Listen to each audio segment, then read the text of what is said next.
Avery, whose show is this?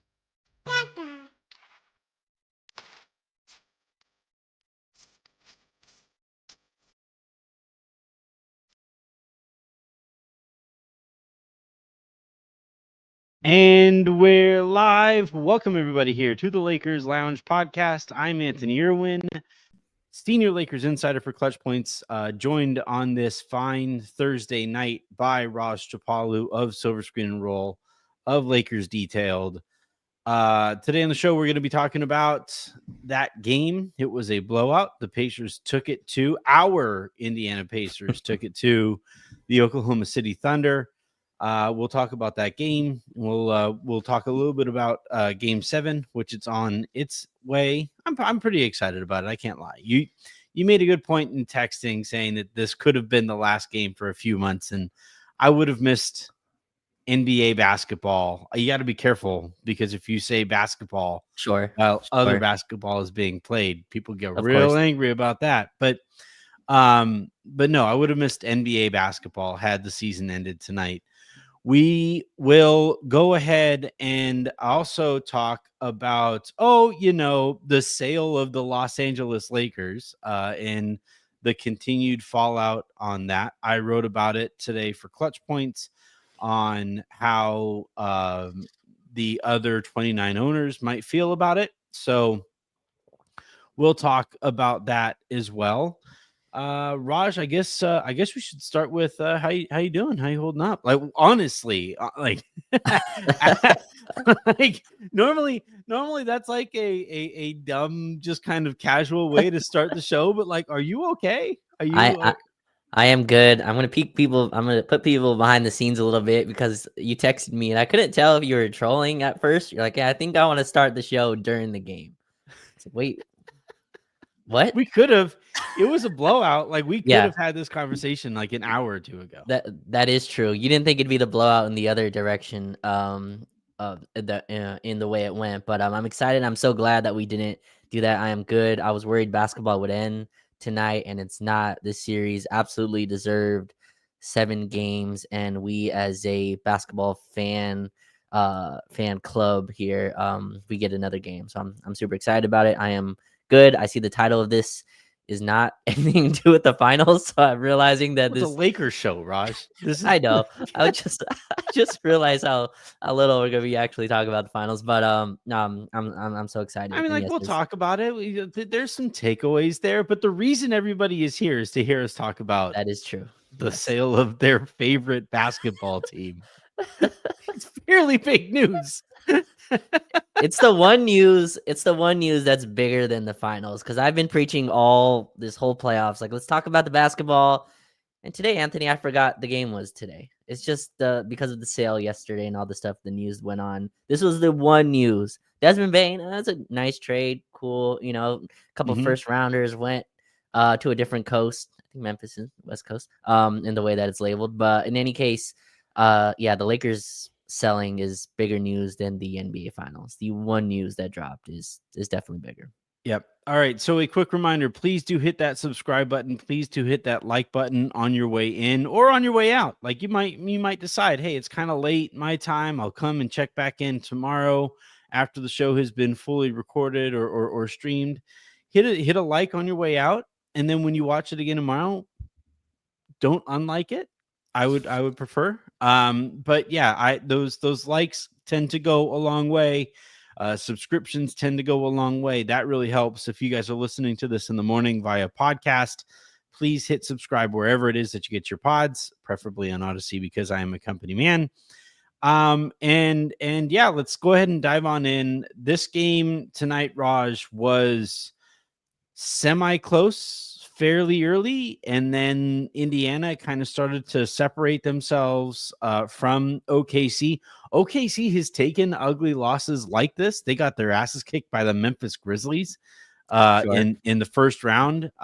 They tend to take this kind of opportunity for granted, and I don't think that's the best character trait. Now you head into a single game sample size, and if your role players shoot poorly, this series turns out, in a direction that you may not have liked. I think they will be heavily favored. They should be for Game 7. It's at home.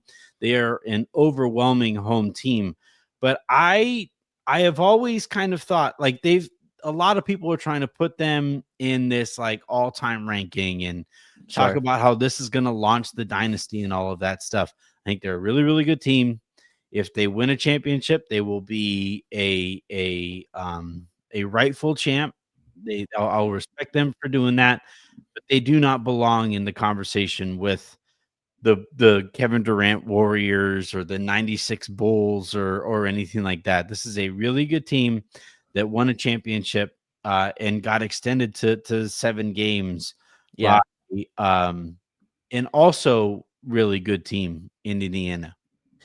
100%. And I think if you're Indiana, you can look at it in the way where when Halliburton's healthy, we've kind of looked like the better team, right? The one game that they lost was on the road where Halliburton was clearly kind of favoring the calf and was hurt. Clearly was unable to kind of be the player that he's been for this playoffs. Had some down shooting games as well, but I think they found some stuff. And Rick Carlisle continues to just dig deeper and deeper into his bag. The adjustments that he's made, TJ McConnell looking like Kawhi Leonard, unbelievable, just insane, and it he looked shows like you Allen Iverson, like he was just going by everybody who was standing in front of him. It was incredible. I think he shows you though, Obviously just doesn't look very much like Allen Iverson, no, but like yes, very different than Allen Iverson. Full other spectrum of Allen Iverson. Spider-Man meme. They look exactly alike. Yeah, exactly. But there's something to Anthony just having an unconscious driver to the basket, someone who just once he gets the ball, I'm going, head first in, no left right dribbles, no, you're not going to make me go lateral. I'm going straight to the basket. And to me, the reason he's so tough to guard is because he just plays so different than Indiana plays. Halliburton has this controlled chaos type of pace. yeah.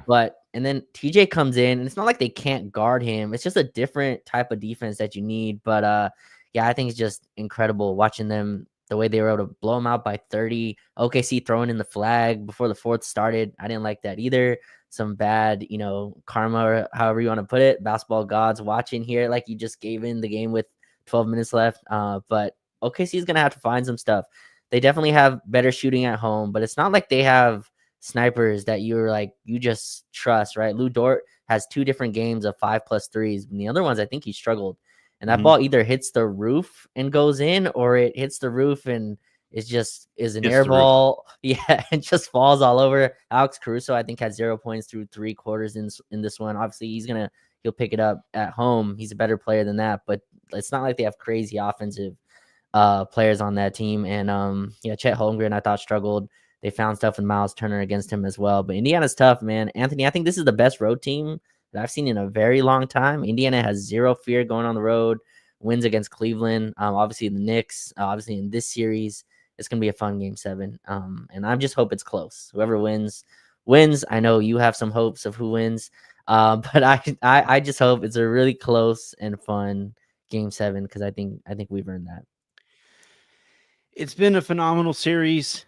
It hasn't been particularly popular among non-hardcore NBA fans. I think those fans are missing out. I also think it's an important series for the league to learn from. If they are going to lean heavily into parity, then there are going to be less predictable matchups in the finals, and it puts the onus on the league and its partners to showcase some of these other teams over the course of the season. And hopefully, this ratings low point will be the kind of thing that wakes some folks up who needed to be woken up. Now, as far as like the Game 7 and how that's going to go, it all just kind of comes down to Halliburton's calf. The Pacers, they were able to win tonight going away with him only scoring 14 points, right? Which is also impressive. I really quick, we were talking about TJ McConnell a second ago. I think, and not to do like the white guy thing here, but I think Austin could learn from McConnell's approach at going by guys, in that McConnell is very herky jerky. He is very hesitant heavy. He's like he doesn't have a bag in the way that the kids talk about nowadays, but he gets by guys a lot. And I think one of the things that kind of drove me crazy watching Austin in that Minnesota series was how many dribbles it was taking for him to get any kind of an advantage on people.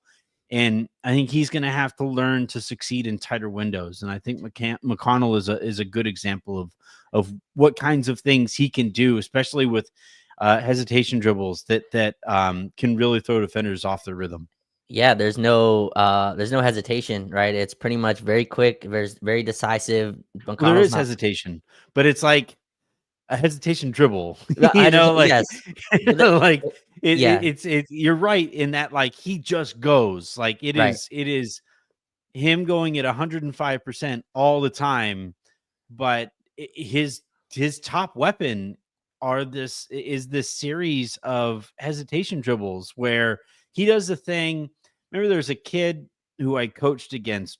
It was like a brand new crossover that I had never seen before. This kid played for Canyon. I forget his name, but he had this crossover where, normally when you throw a cross, the ball's in one hand here, and the Mm. ball goes wider from your body, and you kind of bring it, you whip it back across, right?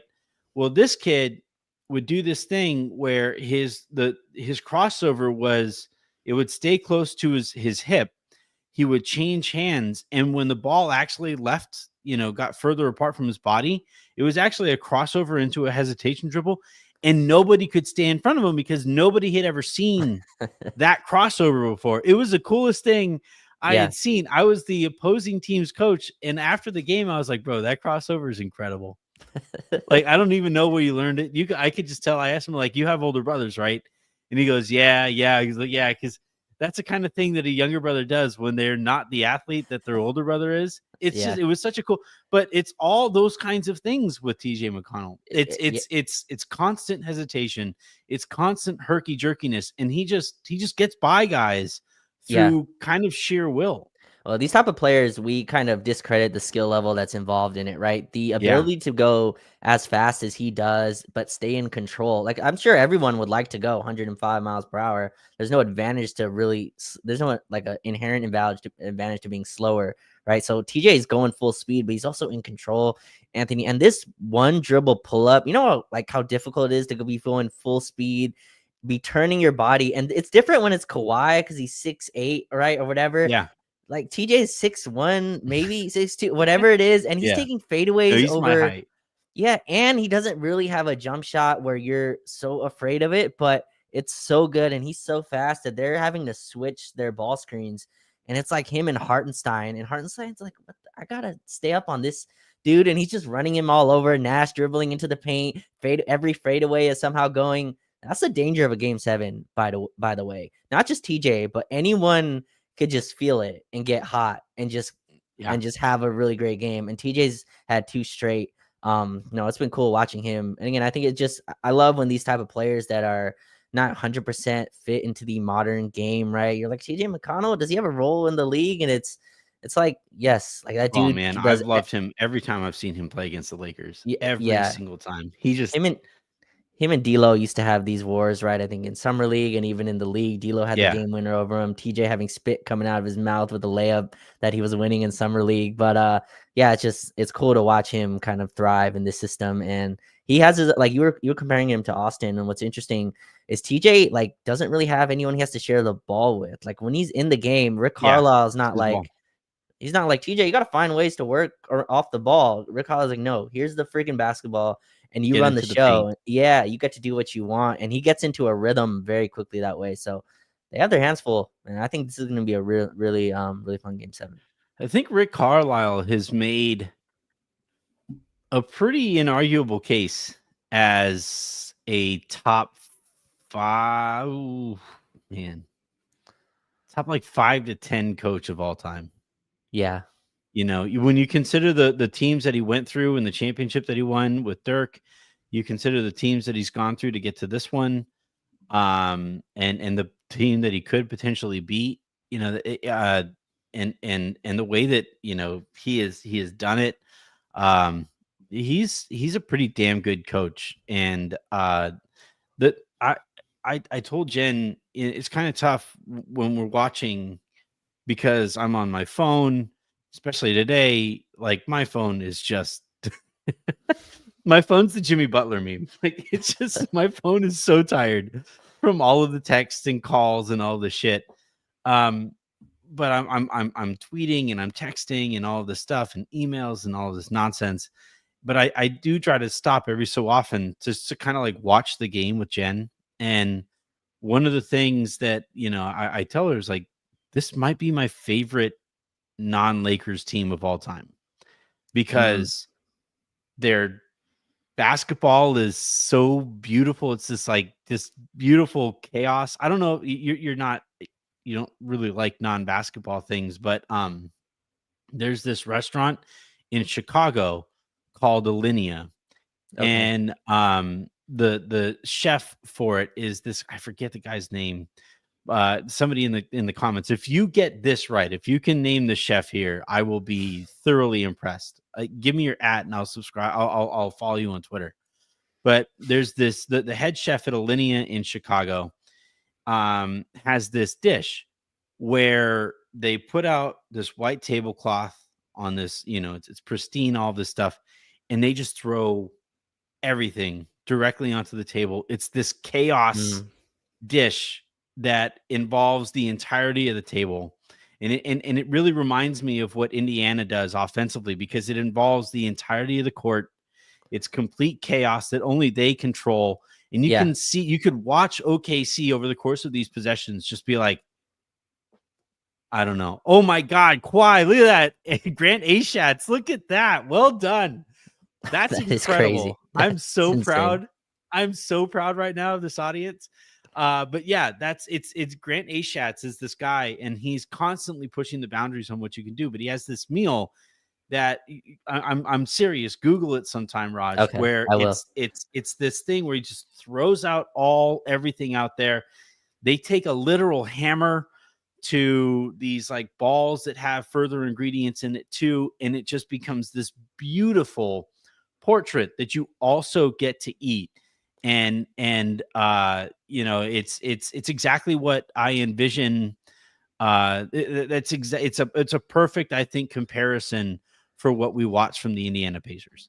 Yeah, I remember Harel Labab, who used to work with the Mavericks. He had a tweet that was super interesting about Rick Carlisle. He was tweeting out the box scores, Anthony, of the 2004 NBA Finals.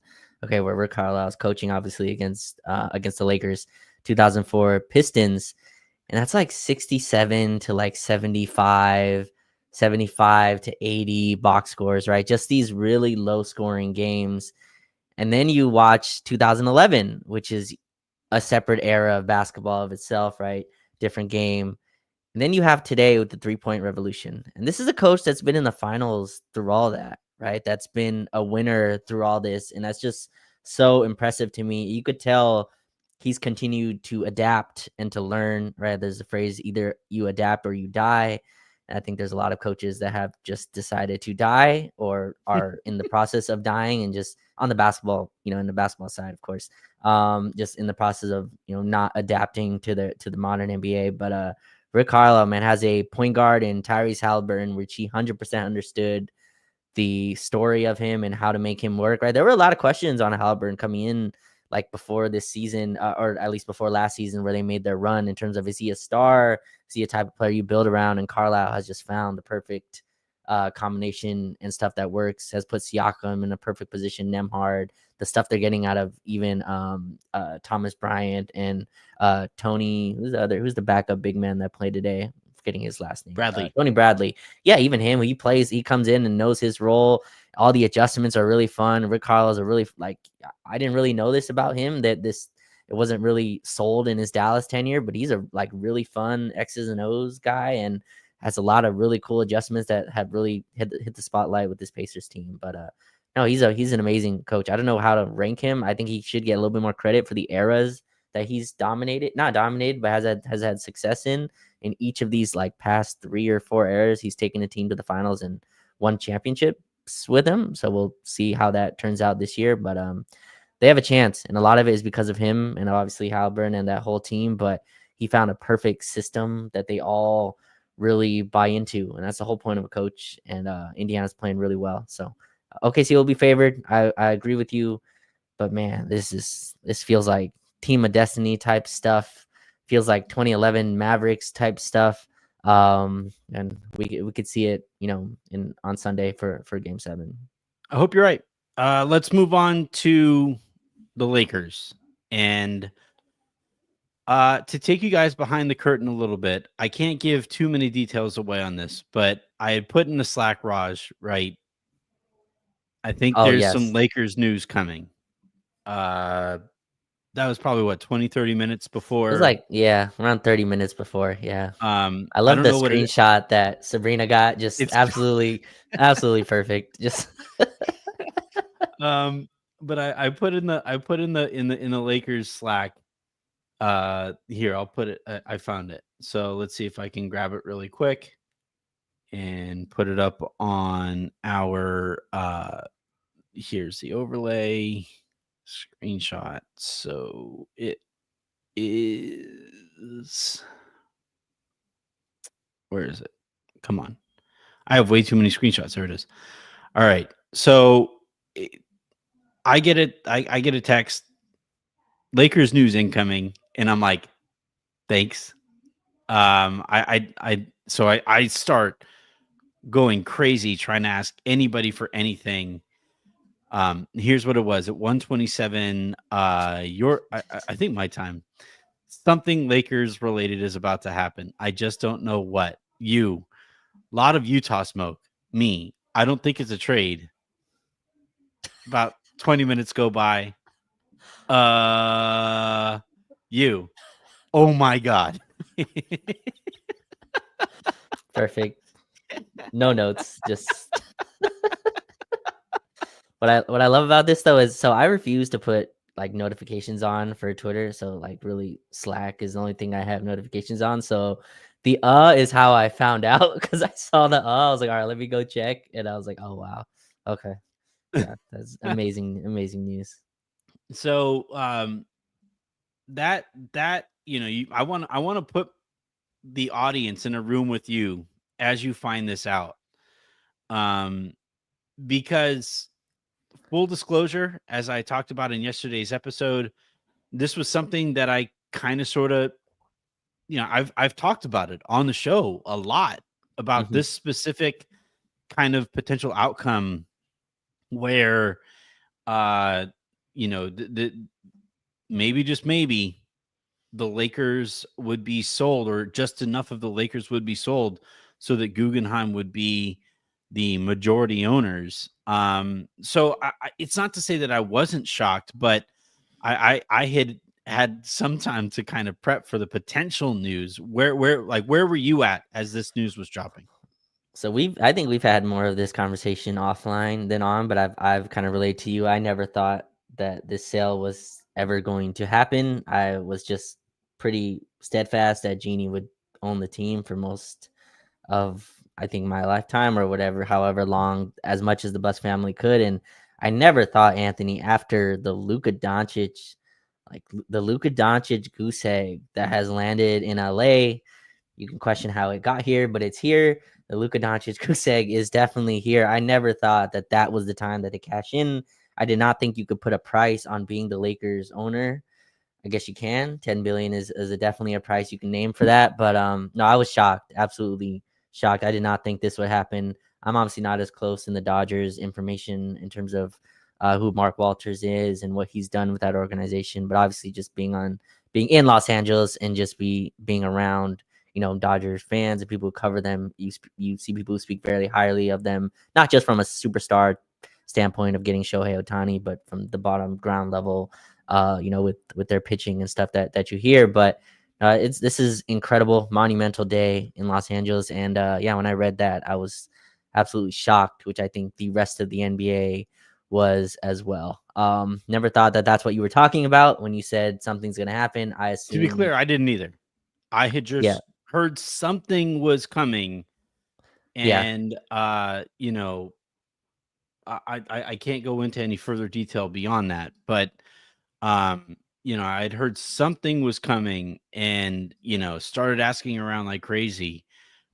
Um, and again, this is to be again absolutely clear. This had been in the works. These were conversations that Jeanie Buss and Mark Walter had at least over the last year or so. I think probably stretched a little bit beyond that, where it was like, what would this potentially look like? Hmm. I think it's notable that part of the sale was that Jeanie would remain on. We'll talk about this in a little bit, but I think a lot of these details and a lot of what this would look like had been hammered out over the last at least year, and it's a I think it's a fascinating look at the rest of the NBA and their reaction to it. One of the things that I always kind of look at is the reaction from fans from other teams Hmm. on big news like this with Lakers. Obviously, when the Lakers traded for Luka, there's a lot of salt in the water, and I get it. I understand. In this case, I was kind of surprised at how salty a lot of non-Lakers Yeah. fans are that I follow about this. And I think that really says something that the Lakers have been successful despite poor process for the vast majority of our lives. But that process, especially over the last few years, was starting to bite them. Where Sure. I wouldn't. I don't think it's going too far to say that a lot of these modern organizations have been more consistently successful in larger sample sizes than the Lakers. And I think for a lot of non-Lakers fans out there, it's like, oh, come on. They can attract superstars, and now on top of that, they're gonna benefit from Guggenheim's investments into the Yeah. infrastructure of the organization. That seems unfair. And now that isn't to say that I think they're gonna go out and win every championship. The Dodgers have won 2 World Series since Guggenheim has taken over. Now they've won 100 games basically every year for the time, for especially the last, I think, 6 or 7 years. It's kind of insane how many baseball games they have won, just year in, year out. But um there is no way to guarantee that you are going to win championships in this era. No. But I don't know. I thought that there were two kind of really telling um details or reactions to the news. One was the reaction around the league, which I wrote about for Clutch Points, where people were kind of like, "Dang it!" And then two from fans of other teams that had a very similar reaction. Yeah, I mean, I think that was kind of the sleeping giant, right, in the NBA was like, what if the Lakers do get like again, I think in my opinion, the mom and pop stuff was a little exaggerated in terms of the way people were speaking about it, and some of the reports coming out and the cheapness of the spending. I'm not sure how much we'll totally know. I always thought the mom and pop stuff was a fun kind of joke, but I mean, in reality, the Lakers pool that they were pulling from, I think this is why people are upset, is now canyon sized. At least that's the way the Dodgers people have explained it. They really leave no stone unturned in all areas, right? And I've seen the fun or the main pushback, Anthony, as well. There's still an apron, there's still a CBA, you still got to play in our box. It's like, yeah, that box applies only to the salaries of the Personnel, yeah. players. Yeah, in trades. Everything else has an unlimited market cap. I believe if you want to pay JJ Redick $3 billion to coach the Lakers, I think you can legally do that. Now they're not going to do that, but it's just showing you kind No, of I mean, like the the LFR guys, Raj, talked about this, yeah, like as they were making the point, they're really good at this, making a very obvious point that, like, as they're sure, making it, it's like, why didn't I think of this before? But one of the points that they made was like, when we were growing up, the Lakers had the best of everything. yeah, And it was expected that they were going to have the best of everything. They had the best executive ever in Jerry West. They had, during the Showtime era, you had the best coach in Pat Riley of that era and moving forward. And then when the Lakers fell short with Del Harris, they went out and got the best coach ever in Phil Jackson to win as much as he did with Kobe and Shaq, and then with Kobe and Powell. And then steadily over the decades, that talent eroded, right? You saw Jerry West leave without anyone really to replace him. You saw Phil Jackson leave and nobody really replaced him. Not to say that you can very easily replace those guys, but the Lakers, when was the last time the Lakers had the best of anything that wasn't the player? I wrote about this in my article today. When was the last time the Lakers had the hot young assistant that every team wants to go out and hire? That hasn't happened basically since Dr. Buss passed away. That isn't like, Mike Brown was the head coach and then eventually got the gig somewhere else. That they've had coaches employed elsewhere, but there hasn't been a Lakers assistant coach that everybody was like, we got to get that guy. You look at the Rams, for example. Basically anybody who has stood next to Sean McVay, for any longer than 20 minutes tends to get a head coaching gig somewhere else. And my own Vikings are coached by Kevin McConnell, who comes from the McVay tree, and the Lakers haven't had a tree. Like the Lakers tree is pretty barren. So that ends, I think, if the Lakers want to, and I think we'll talk about Jeanie's role here moving forward. But one of the things that is now in play in ways that it wasn't before while Jeanie owned the team, the Lakers could go to Sam Presti. Anyone. And Sam Presti is the best, widely considered the best GM in the sport, the best executive in the sport. The Lakers could go to Sam Presti and be like, hey, give me a number. They couldn't do that. That was not on the table before. Presti had interest. When Magic stepped away, the Lakers decided to stick with Rob Pelinka. Bob Myers had interest. R.C. Buford, I think to a little bit lesser extent, had interest. The Lakers were flirting with the idea of Masai Ujiri at the time too. And then it turned out the shadow GM was Kurt Rambis the whole time. And it's like the where we're arriving now, or where we're heading into right now, is an organization that if they see that's what Mark Walter did with Andrew Friedman. Andrew Friedman came from running the Tampa Bay Rays. I know you're not a baseball guy, so I'll just kind of explain who Andrew Friedman was. Andrew Friedman, the Tampa Bay Rays, operated in the same division as the New York Yankees and the Boston Red Sox. Two of like kind of the two franchises in Major League Baseball. They spent the most. They had the biggest fan bases. They were on ESPN every other day, it felt like. And the Rays found ways to compete.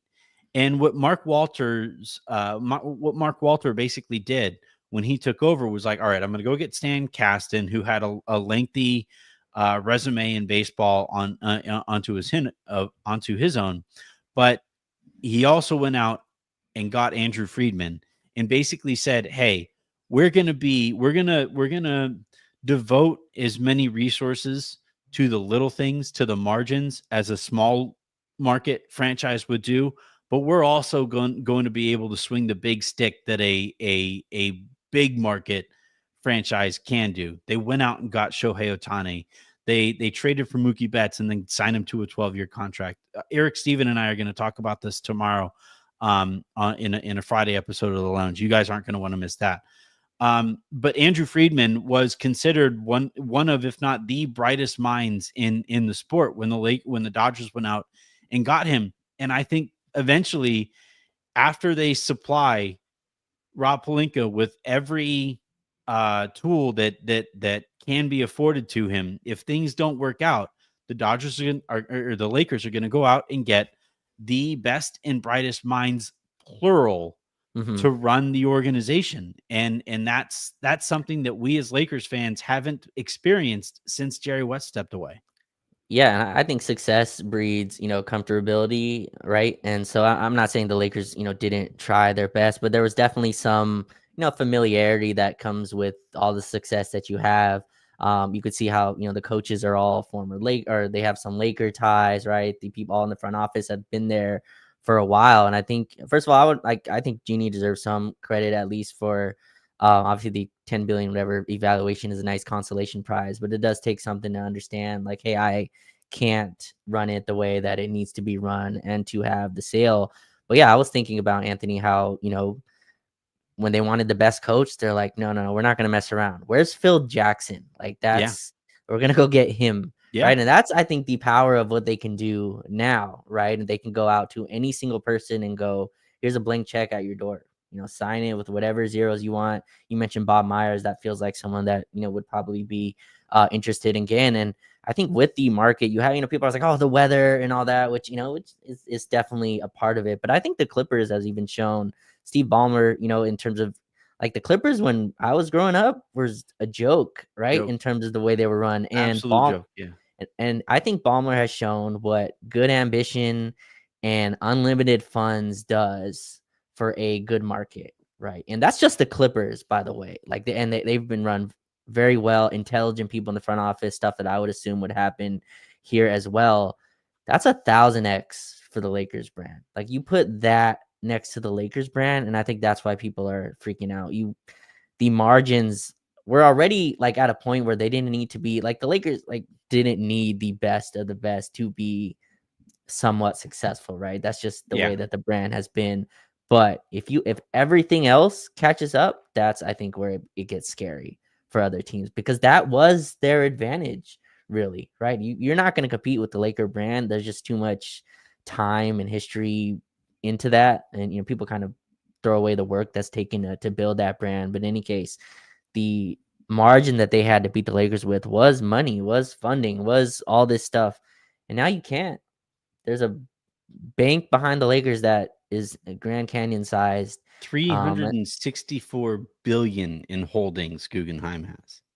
Right. 300 ridiculous amounts of resources that the Lakers now have at their disposal. And yeah, again, we'll talk about Jeanie's role in this here in a second.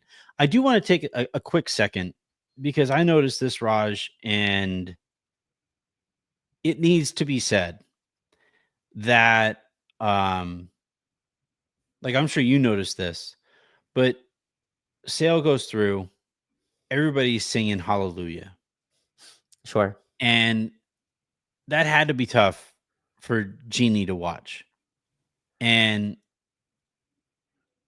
I'm saying this as somebody who has criticized her pretty heavily over the years. But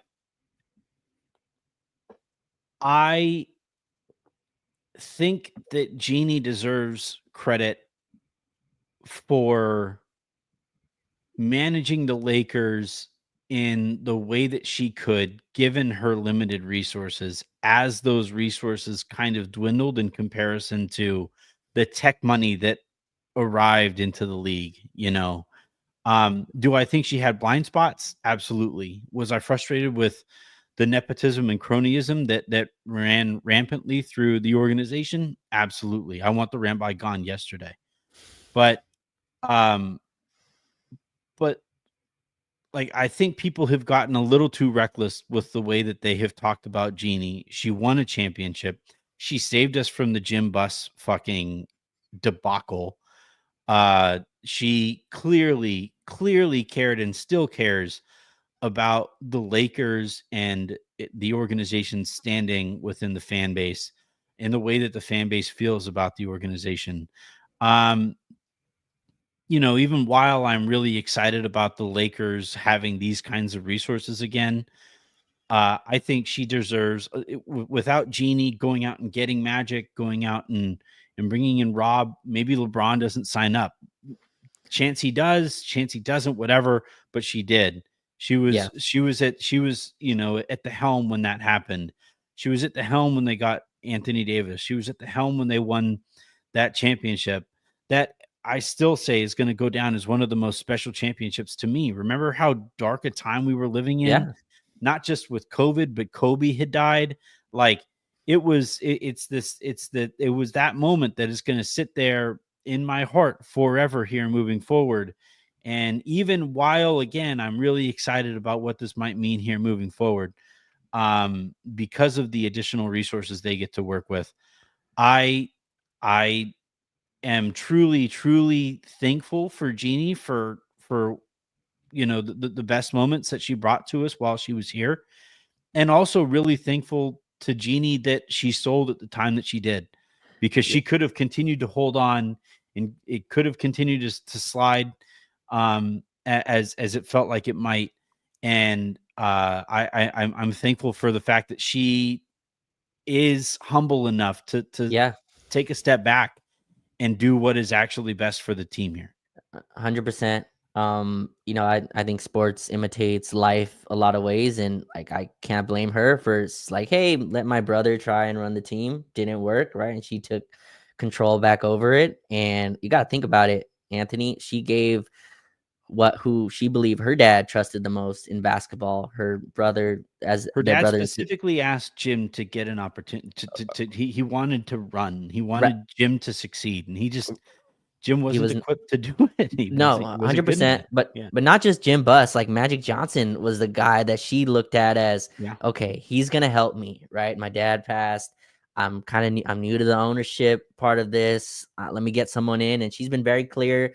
I don't want to run the basketball. And how many people of fans of teams hope their owner would be like that? You want some involvement. I think you can't have your owner clueless about basketball. Just look at the Dallas Mavericks, but even with that, Jeannie's been very clear. I want to stay out. I let people do their job, and she did. And the guy she trusted the most quit on TV without telling her anything, and that probably Yeah. really created a super secluded group.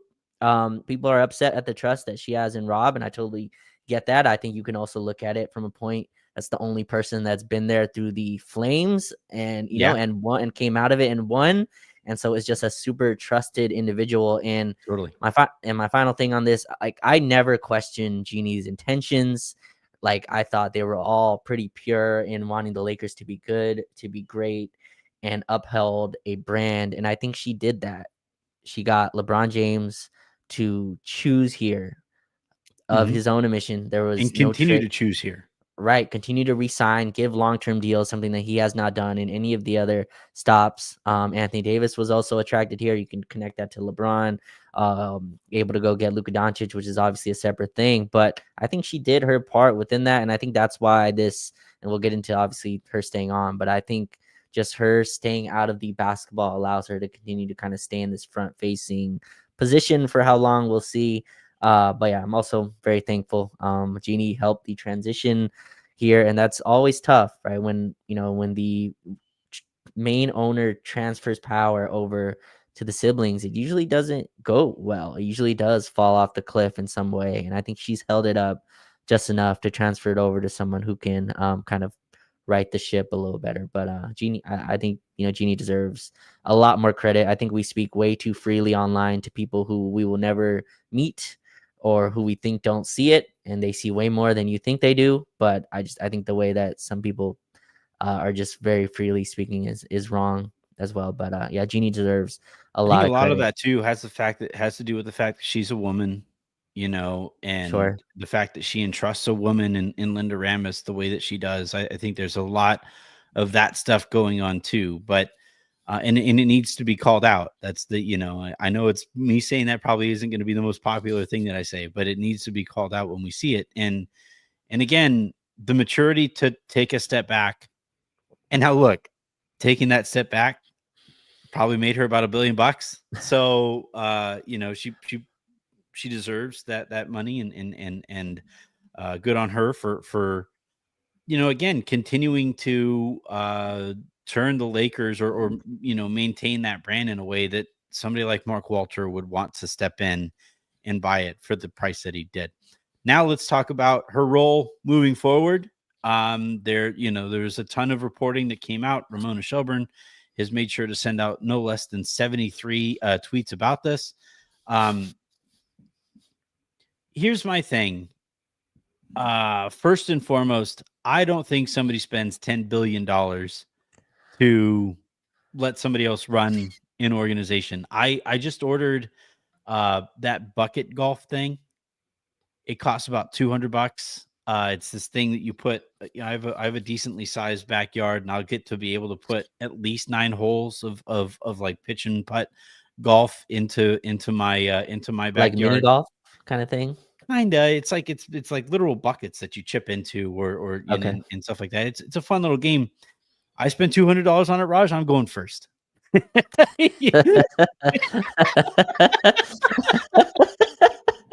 Came out of your pocket? Yeah, that makes sense. You know, I spent that money on it. I get to go first, and I kind of feel like that's how eventually Mark Walter is going to feel about his investment too.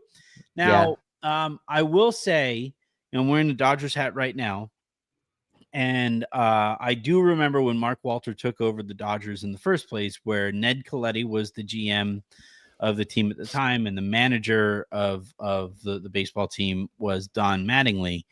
And same kind of thing where Mark Walter basically supplemented them with just incredible investment across the entire organization. Coletti and Mattingly fell short of expectations in the postseason, and eventually they were shown the door and replaced with Stan Kasten and with Andrew Friedman and with Farhan Zaidi and with Alex Anthopoulos and so on and so forth. And obviously Dave Roberts, who is now the manager of the baseball team too. And I kind of sort of think that we're going to see a similar movie here where at least initially Walter and Guggenheim are going to take a look at the way that the Lakers have been run. They've had a very up close look at it, being minority owners, to the extent that they have been. And they're going to say, all right, we're going to have a pro scout team. We are going to invest in the medical team. We are going to invest in the analytics team and the video team and all of these teams. Assistant coaches, we're actually going to pay them, and they're going to supply Rob Pelinka and JJ Redick with every tool that they can have at their disposal, and just basically tell those guys sink or swim. Yeah. It's on you to basically decide how long you get to stick around here. I hope, if Mark Walters is listening, I'd love an arena for the South Bay, get their own arena. Yeah. That'd be really cool. So it doesn't have to be at the practice facility. But no, I'm with you. And just even forget ownership, Anthony. When a new GM comes in, they clear house pretty quickly, right? There's a short transition phase where they're like, yeah, we'll see how the current coach goes, but eventually that person gets their own people in. Eventually they go and find their own coach that they want to work with, be more on the same page with. I feel the same thing will happen here. I'm with you. I think, you don't pay this much for a basketball team to sit on the sidelines. Very much he's going to be involved. Again, I'm not as close with the Dodgers, but at least everything that I've read is that they very much have a close evaluation of what's going on, understanding what works, what doesn't work. They don't have any ties to Rob Pelinka in the same way. They also don't have many ties to the previous championships either, in terms of the people that won those. So there's obviously going to be different evaluations there. And with that's to me the most exciting part is the medical staff can get upgraded. You mentioned the training staff, kind of all the, the nutrition, having all the coaches. Look at the Clippers in terms of the front office people. They just went and stole another front office person from Sacramento, Monty McNair, just to, enlarge their brain trust, get more smart people in the room. And I think that's been one of your complaints on the team as well, right? It's a very small conjunct group. Yeah, insulated group that's making decisions. And I could see them doing that here as well. And we'll see how long this lasts. I think, he signs the checks now. So before it was different. The Jeanie was still at the top of the food chain in terms of who's signing the checks. It's different when you're the one signing them and he's going to make all the decisions. Trades go through him. Rob's going to have a different person to, tell basketball decisions to and all that. But I think this is just going to be for a peaceful transition of power. And they've been close. The sell is that him and Jeanie have got really close to the last few decades. Or the last decade. So we'll see how much that influences how much Jeanie is here, but I'm sure that she still keeps her seats. I would assume she still like is able to be the Mhm. front face, connect with fans, do all the stuff that I think Anthony that she wanted to do. I think this was the whole plan for her. I don't think she envisioned herself fully running the team until her brother failed and all that. But yeah, we'll see how it goes. I'm excited for this new era. It's something that I didn't really get to experience in the when her father passed, and it wasn't really watching the team as at that point. So yeah, it's exciting. We'll see how long Jeanie stays on. A lot of people compared it to the Cuban thing, and I thought it was interesting. Ramona shut that down very quickly. Said this is not going to be anything like the Cuban situation. But we'll see. Time will tell in terms of how long her involvement will be.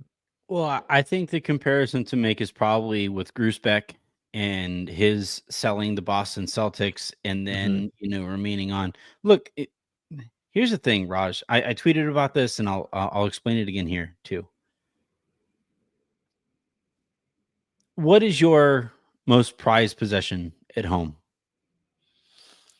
Most prized possession. I think I would most like my laptop because it has all my old photos and stuff like that. It's stored there. So I'd be extremely sad if that's be the first thing I run and get, assuming my family's all safe Yeah. outside. Yeah. I'd run and get my laptop because it has all my old memories and photos with family members and stuff like that. That's probably my most prized. So if you sold that laptop, you would,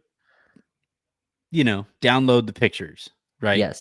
Yes. You would like everything that matters to you in that, like you would be a pretty hands-on individual after that sale to make sure that you get everything important from that laptop moving forward. Absolutely. And especially after what has happened in Dallas, I think I think you say his name Wick. I think either Wick or Vic, I don't know. But Wick Grusbeck, who sold the Boston Celtics, and then now Jeanie Buss in selling the Lakers, they want to avoid what has happened with Mark Cuban in the Mavericks, where he Mm, sold the Mavericks and then immediately the people who bought that laptop from them hit yeah. delete on all your shit, Everything. Yeah. in the most public and embarrassing way that they possibly could. And I think, there's some ego stuff involved, but the biggest thing is these people's identities are wrapped up, especially Jeanie Buss, man. Her entire identity is wrapped up in being the The- purveyor of her dad's legacy. I think it would be unrealistic to expect her to sell the Lakers and then just be like, "All right, good luck, man." of That course. I just don't think that's going to happen. And so um when I heard that Jeanie Buss was going to continue to have a role as governor and that she'd sold just enough percentage to give Guggenheim majority ownership, but also to maintain governorship, meant she remains at 15% or the Buss Trust Yeah. maintains 15% of ownership of the Lakers. It's not a surprise. It's not a coincidence. And I think the biggest thing for her is she wants to be there to make sure that after she is gone, because eventually she is going to be gone, she is not going to hold this position forever. When she is gone, there is that transition period where uh Mark Walter understands, and the rest of Guggenheim and the people that they hire understand that there is a certain expectation with the Los Angeles Lakers and how they treat their players, especially the way that they care about the city and all of that stuff. And I wasn't exactly surprised to find that out. Now, in practice, what that looks like, it gets tricky because Mark Walter, I don't think, has too much time for a Ramby situation or a Tim Harris situation. I Mm, don't think he has too much time for the factions that had popped up throughout the Lakers organization that I thought kept them in neutral far more often than they needed to be. I don't think he really has time for Rob Pelinka caring a lot more about remaining employed than doing what was actually best for the Los Angeles Lakers. Those are going to be things that, like, those tough conversations I think are probably sooner than Jeanie Buss would like to admit, but they're coming. And Sure. how all of that is handled is going to be really interesting to watch and also listen to behind the scenes, because that stuff is going to get out. Yeah, yeah. That's one of the reasons I didn't see this happening, was because of her identity being so tied, being the Lakers owner. Obviously, money is money, but just in terms of her identity, this is what it is. This is what her life is. That's what she's known by. Any room she walks into, that's the Lakers Oh, owner she that comes. totally introduces herself like, Oh, I'm I Jeanie mean, Buss. I own the Lakers. well, I mean, who wouldn't, right? I Oh mean, yeah, I totally do. that the Dude, I level of say, hey, I'm Anthony Irwin. I cover the fucking Lakers. right. Oh, 100%. That could be on my forehead if I wanted it, if I Yeah, could. But yeah, so that there's a level of status that comes with. That's why, to even Anthony, as a person who grew up watching the league, seeing how far Mark Cuban is out of it is still a little eerie, right? It's sad, just, honestly. yeah, just he is completely kicked. I mean, he's still at games, of course, but just completely out of the Hurt spotlight his in head terms of. inside. Yeah, well, I don't know if he regrets. I mean, he probably does regret selling Oh it in yeah. terms of what happened to the franchise. But yeah, I don't see that with Jeanie. I think she'll still be very much just in the arena, in the building. Maybe obviously not in the not part of the decision making. But we'll see how long she keeps her ownership stake. But yeah, I'm with you on that. We'll see how long she stays on and the decisions she makes. But I wasn't surprised either that she's staying on.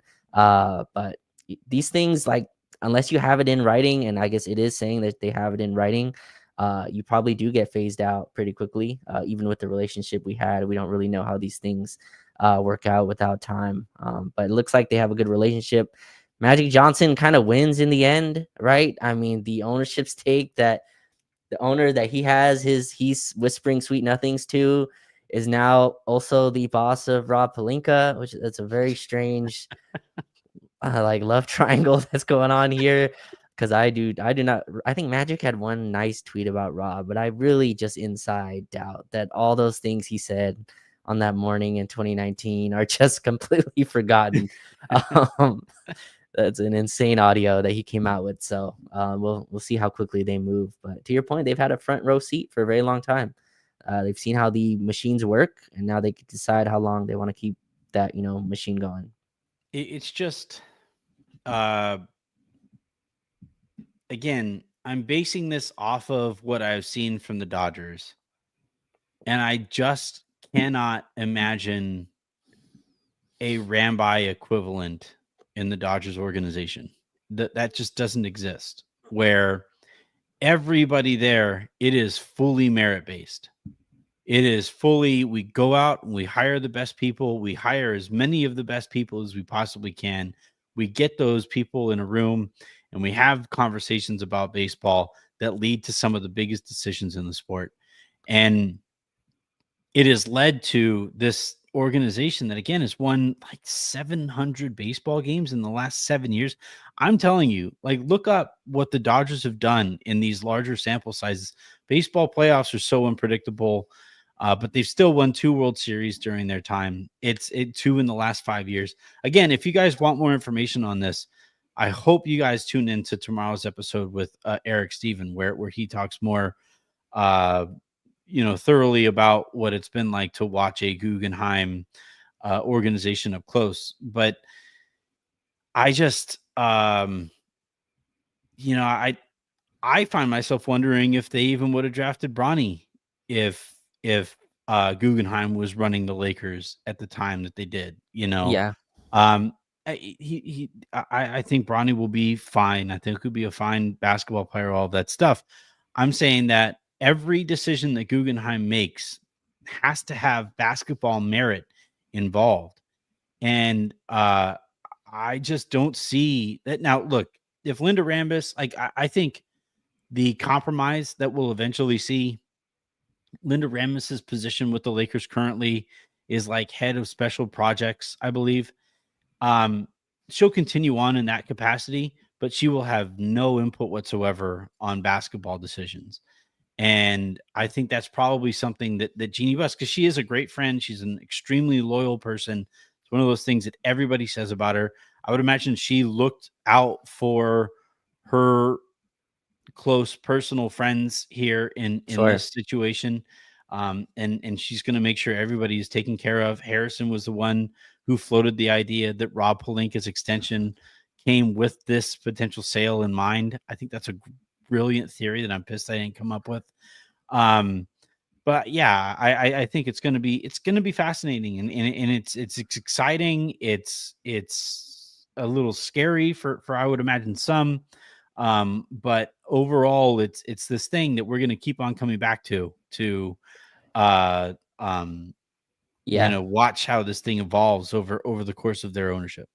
I know you don't like when I go into a separate topic at the end of the show when we have to go, but I no, just we don't have to go deep on it. But you were speaking how every move is everyone in the building is there on merit. Which is great. I think that's something you would hope every company or franchise would strive for.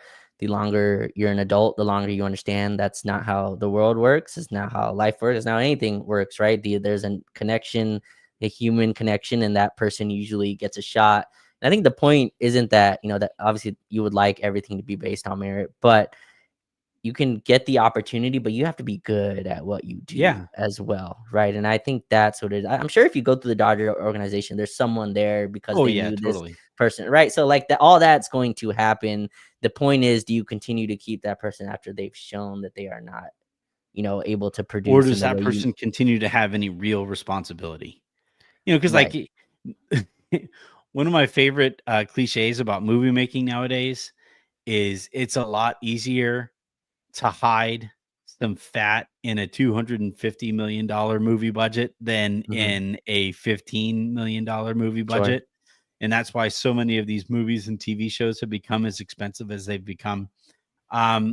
Baseball professional sports teams are very much, they're these multi-billion-dollar corporations, and throughout those corporations you'll have figurehead positions that just keep so and so's moronic child out of McDonald's, or like whatever other bad situations that person could possibly find It, themselves in. So it, I'm not saying that there will I'm not saying that nepotism and cronyism ends here. sure. I'm Sure. saying that the nepotism and cronyism won't impact basketball anymore. Sure, sure. Right. No, I'm with you on that. And you look at other organizations, right? Today, the Warriors, Steve Kerr's son, Nicholas Kerr got Nicholas. got a promotion to the assistant to be an assistant on the bench after proving that he can coach in the G League, an opportunity that probably helped that his dad also coached Mhm. the Golden State Warriors. So I'm sure that didn't hurt. But he's also, I think, just from everything that I've seen, is a good coach as well. So sometimes it does work out in both ways. But yeah, that's what I think most Laker fans are excited about. There's a level of accountability that will be here now that probably wasn't at the point that it should have been. And so we usher in Anthony, a brand new Lakers era that starts with the draft in whenever that is. I'd argue it's already started. I saw there's a question up top. Well, we do have a all right. Well, we do have this super comment, which means I get to play this one. BG the kid just tuning in. What's the over under date on Rob's job? Tell us how you really feel. I share those sentiments, but like I think that again, it's just going to come down to they're going to give Rob every opportunity to prove that he should stick around, and then a year or so from now, maybe even less time, depending on how things go, they have to operate at a very high level very quickly because they have Luka Doncic entering his absolute prime. So they don't have time to bleep around here. So I think this summer is going to be really interesting to watch for Rob. This next trade deadline is going to be really interesting to watch for Rob. And look, Guggenheim wouldn't exactly sweat out I think it's like 3 years and however many million that they would have to pay out Rob to just go away if at the end of this next season things didn't go the way that they wanted to. 100%. I think Rob, I think JJ, right? All are gonna have very much time. We should talk about the players aspect of this too. Rui has 100%. been a protected man. Austin has been a fairly protected man. Those guys, that there isn't that affinity with Guggenheim and those players that Rob has with those players. That doesn't mean that Guggenheim is going to step in and immediately trade those guys for the sake of trading them, but I think it does kind of accelerate the process of, or like one of the points that Eric and I make is how honest the Dodgers are about their talent. And I'm not going to give away the show in the examples that we give, but that's where we're at here with the Lakers. Is they are going to be a lot more honest. The idea of organizational wins and losses isn't going to matter as much anymore, because what's going to matter is the actual wins and losses and the actual results, not what keeps so and so employed. And if Guggenheim thinks that it is best for the Lakers to move on from Rui to go out and get X or Y player, then they're going to do it. And they're going to tell Rob to do it. The first move that Guggenheim made when they took over the Dodgers back in the day was a gigantic trade where they brought in Carl Crawford, Adrian Gonzalez, who was like the centerpiece of the trade, and a pitcher who I'm blanking on, who was really good, but was hurt and then eventually had to retire early because his arm gave out. But they made that trade to essentially signal to the fan base, we're in a new era. The McCourts didn't spend on shit. We are immediately we are assuming these giant contracts of these players because we have the money to be able to do so. You can't quite do that in the CBA in the way that you can in baseball. They're a lot more restrictive in that sense. But at the end of the day, I don't think they're going to come in and reinvent the wheel, but I also don't think that the Lakers have such a fully functioning wheel that it's beyond reproach. And I think Guggenheim is going to take a very close look at every nook and cranny to find ways to further optimize the organization. Yeah, not as much sentimental value in some of these, contracts and stuff, right? Because you mentioned organizational wins. I think that's something that spreads across the league. Josh Beckett is a pitcher I was thinking of. Thanks, Dodger Blue. Oh, okay. You could have made that name up. I would have been like, yeah, go he ahead. Threw a no-hitter for the Dodgers. It was a bummer when his body gave out. It was a bummer. Okay. But yeah. So I'm with you. I think there's going to be a little bit less connection to some of the players Rui was got for 2 second rounders, right? That's something the Lakers were very proud of. How much does Mark Walters care about that? You won't really know until we'll see what happens this summer. A lot of decisions. I think LeBron's at the top of it. Have no idea what happens there. Whether he accepts his player option, another extension comes in, whatever it is. That'll be interesting to see the conversations, with ownerships. Luka Doncic already gave his public approval, which I thought was fascinating for the ownership. So players definitely huge part of it, but everyone in the organization, I think, is now, there's a little different eyes on you, now with a brand new owner coming in who's going to evaluate everything. And if they don't like something, I think they've shown that they'll change it. Yeah. Absolutely. It's I'm honestly excited about it. I thought that this core, like when they started talking about Rui as part of the core, I was like, come on, guys. I like Rui as much as the next guy, but come on. He's a replaceable wing. He's a fungible wing. And I know that I have a report that got aggregated today about the conversations that the Lakers have had with the Utah Jazz about Rui and John Collins as a potential swap.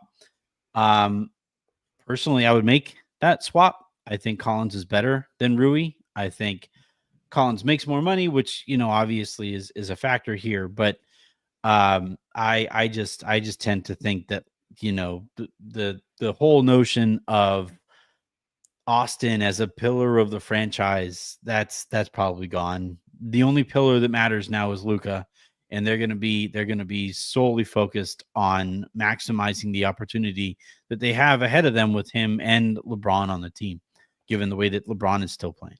Yeah, that's what we know most likely. We have to see what their feelings are on Austin and all the other players, and even LeBron to a smaller extent. But I think it's Luka, and then that's pretty much it. That's kind of what they're looking at, and we'll see what they decide this summer. Hopefully they don't go crazy. I don't think they will, and you don't either. No, I don't think so. It's still a 50-win team, and I think there's stuff to build on, but there's definitely going to be some evaluations that come, and I think we'll know right away. I don't think it'll be an Ishbia situation. Like, I know there are some Lakers fans who are a little nervous about that. I don't think we'll see that where he came in and traded for Bradley Beal. I don't think the Lakers are going to trade for Bradley Beal, but no, I think they're going to be a lot more honest, a lot more clear-eyed about the actual basketball players who are on their roster. And that isn't to say, again, like, I think Eric did a really good job of explaining this in tomorrow's pod, but like Guggenheim, they did continue to employ Austin Barnes, and they did continue to employ Chris Taylor and Kike Hernandez, and right now it's Miguel Rojas. Like those were basically like the Dodgers Jared Dudley guys at the end of their careers, like they see the value in that too. It's not as like hard line analytical as maybe some people do think.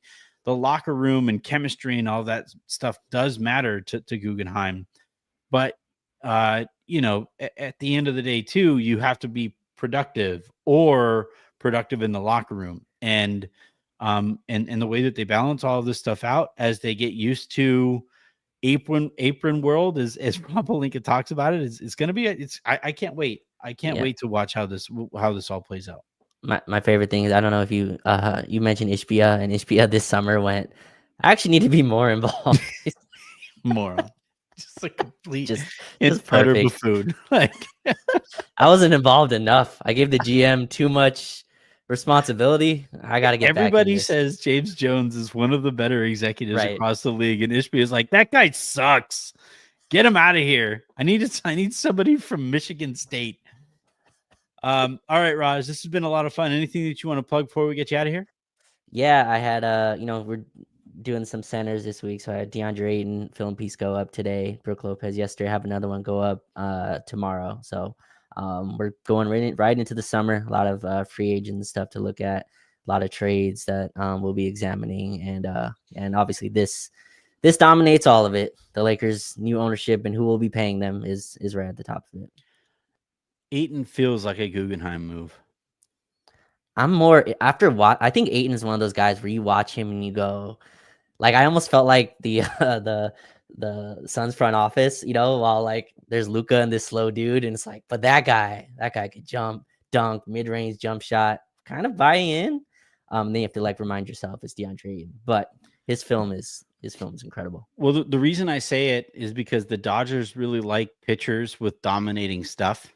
Okay. And they like what they'll do is they'll bring in pitchers, and they'll have pitchers just basically spam their best pitch, and they become better pitchers as a result of it. Now, sometimes throwing that same pitch over and over and over again isn't really good for your elbow, and so you'll have some injury issues across the Dodgers bullpen and starting rotation. But that's basically like kind of how the Dodgers treat it. And I feel like with Ayton, they'll look at the stuff, from a basketball standpoint. And they'll be like, wait a second.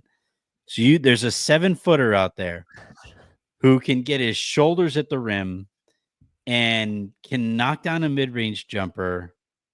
The only question is getting him to consistently commit to winning tendencies. To care. Yeah. Get him in here. Yeah, Get him yeah, in here, get some good coaches. They'll probably assign a coach specifically to Ayton.